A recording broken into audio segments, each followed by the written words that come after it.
Hello, for those of you that don't know me yet, I am Jen Goddard from Thriving Proof. I am a board certified doctor of natural health. And today I wanted to talk about rice. So there's been some online influencers that have been talking about how to cook rice to lower its carb count. So I've been getting a lot more questions about it. So what's been going around is that you want to add coconut oil to it when you cook it. And then you want to refrigerate it for 12 hours before you eat it. And this will lower the carb count by about 70%. And it makes it a good prebiotic. So the only problem with that is that the carb count in rice isn't the only concern when it comes to eating rice. So whenever we're considering is a food healthy, not healthy, how often should I consume it? You want to think about return on investment. So with return on investment, think about what it's costing your body. And when I say cost, I mean how many systems your body has to run, and are there toxins associated with that that it has to filter and detox. So those are the things with the cost. So think about how many carbohydrates are in it. This is where that comes in. Fat and what types of fat. Are you getting a nutrient return? So this is your return on investment. What are the nutrients? What are we gaining from this, and versus what is it costing the system?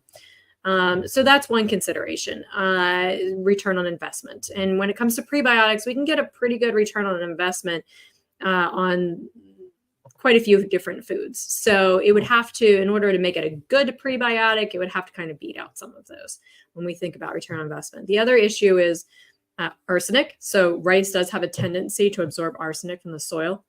It's just a natural tendency that it has. So we want to think about that.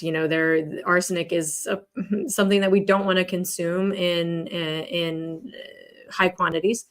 So that's something to think about. And then phytic acid. So phytic acid is the anti-nutrient that keeps us from absorbing minerals and makes our food more of a sugar than a fiber in this case. And that's not to say that in moderation, a small amount of rice periodically is detrimental. It's not. But you want it to be prepared properly. You want to make sure that you don't have medical conditions where lots of prebiotics does more harm than good. So conditions where the gut microbiome is already very compromised. So like SIBO, parasitic situations, Crohn's, Lyme's possibly. So these are situations where, too much in the prebiotic world or even probiotic world sometimes is not helpful to the situation. And when I talk about the amounts, when I say small amounts periodically, I do also mean for those of us with the modern American genetics. Okay, so there are some backgrounds where genetically they can manage more of that than others. But for your average modern American genetic makeup, small amounts periodically are not the end of the world. When it comes to prebiotics or when we look at starches, because one of the things that makes it a good prebiotic is that in processing it this way and cooking it this way and preparing it this way, it makes it a good prebiotic because it turns it into a resistant starch. So that's where we get the prebiotic part. That's where the benefit is there. So when we say, okay, well, how much of that do we actually need in our diet? Well, studies show that we only need about 6 grams per meal of resistant starch. So that's less than a tablespoon of raw potato starch.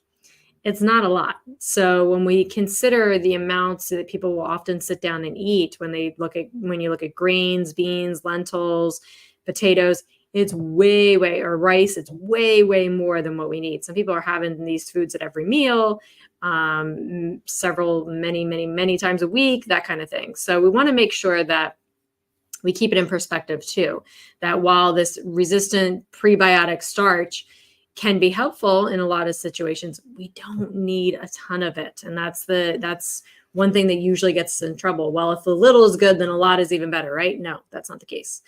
So we want to make sure that we make it as healthy as we can for those occasions when we do decide we want to have that as part of our meal.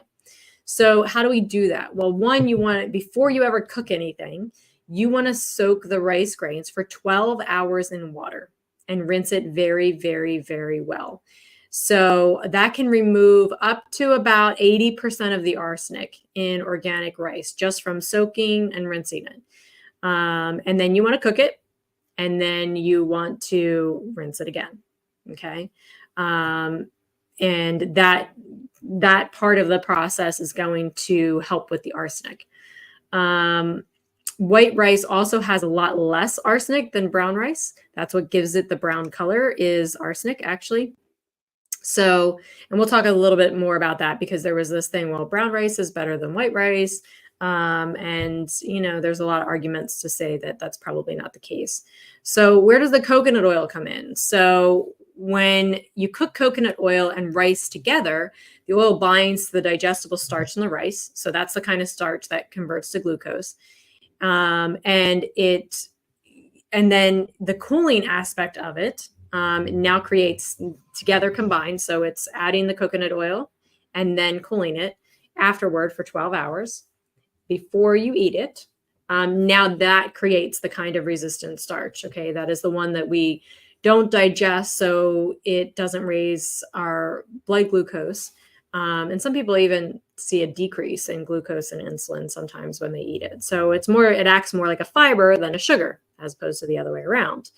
When you just consume it, I don't want to say the good old fashioned way, but the more traditional way, where you just open it, cook it, eat it, that was acting more like a sugar than it is a fiber.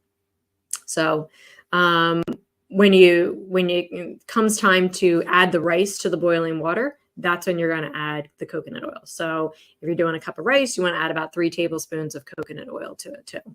Now, don't forget the cooling for 12 hours. Okay. That's where the research shows that it becomes that retrograded or resistant starch. All right. So if we want it to be a true prebiotic starch, then we have to be doing that. This is also holds true for other starches like potatoes, pasta, oatmeal, even bread. Okay. So, you want it to be cooled for 12 hours before you're eating it. Now, then people will ask, well, what about reheating the food? Okay. So I've read some research that say it doesn't degrade, the prebiotic benefits, and then others that say, well, it does slightly, but you're still way, way better off by doing it that way. So if you need to reheat it, as long as it's not in the microwave. So always, if you can eat it just at room temperature or a little cool after it's cooled for the 12 hours, then that's the best of both worlds. You don't have to worry about any of that concern. But definitely give it the 12 hours. Okay. Because it's that process. That's what's going to truly allow it to transform into that resistant starch, that retrograded starch, that indigestible form that is the prebiotic. Okay. And that's another benefit of meal prepping, right? Because usually meal prepping, and if you're like me, you're making it all one day and then you're eating it throughout the week. So it gives it that time to cool down. So let's talk. So the white and the brown rice, we touched on that a little bit. So that arsenic is concentrated in the thin outer layer that makes brown rice brown. So now the amount of arsenic in the different types of rice is going to vary country to country. But overall, you're getting less with white rice than with brown. So that's why that process that they use turning brown rice into white rice, it removes the phytic acid that we talked about earlier.